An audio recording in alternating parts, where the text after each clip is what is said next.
Wait right here for a sec, guys. I might be able to grab a turtle. Just stay still for a second. So let me come over here.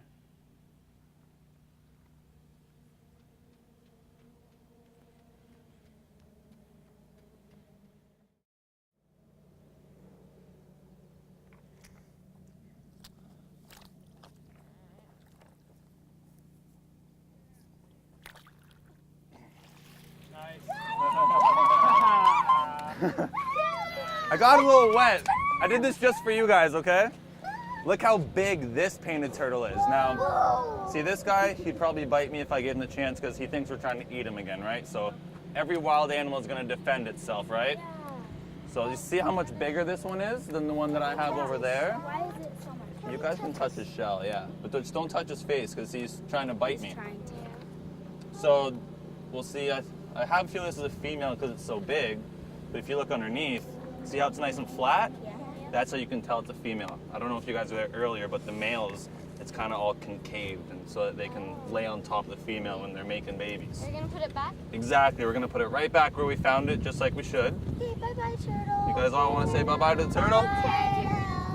And you guys want to come see him swim away? You can see one swimming.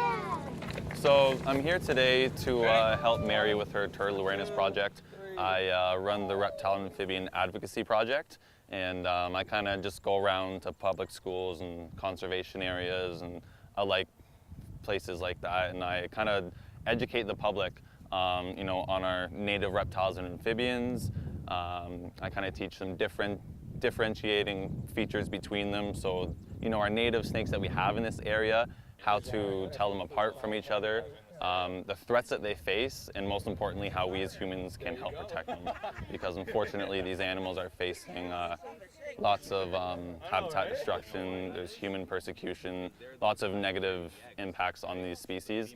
So I'm kind of here to, you know, bring those problems into the light and hopefully get the public involved in these activities to help conserve them. Because some snakes lay eggs, some snakes have live birth. Wait, so does that mean that they're mammals? Well, no, it doesn't mean they're mammals, actually. That's smart, though. That's really good that you guys got that, you know, connection. But no, it's just kind of how it is. Some snakes have eggs. Some snakes, they pop out just like that, little miniature versions of the adults. When we moved to Kingston, we started walking along the shoreline of the inner harbor here, and we were just amazed that it was such a desolate spot and nothing had been done with it. And so we really had a dream that, you know, a waterfront trail could happen and could go all the way up to Kingston Mills. And so, you know, where are we now, 8 years later? And we're doing pretty well on our project. Thankfully, city staff decided that it was a good idea, and they decided to bring it back down to Kingston on the east side of the river as well. So now we have a 20-kilometer loop on paper. But a goodly section is actually taking shape and has been created.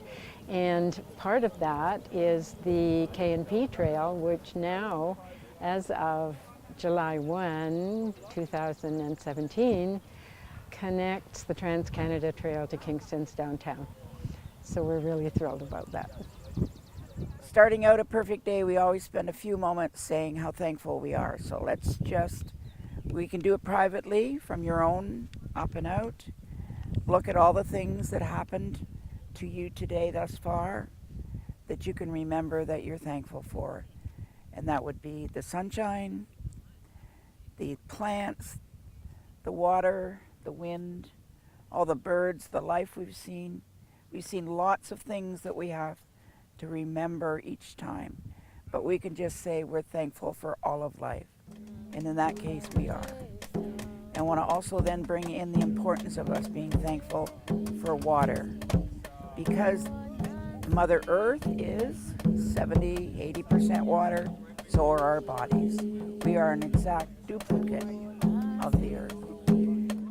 A couple of days ago, I had an encounter with a very old turtle that was, in my estimation at this point, around 75 or 80 years old, and she was in the middle of the highway trying to cross over to find a place to lay her eggs.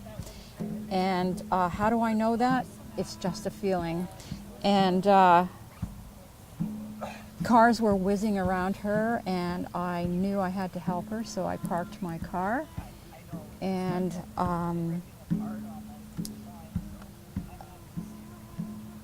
I didn't know how to help her, so I went to my car and got rubber gloves, and I thought, well, I'll try to push her so that she'll start walking across the road.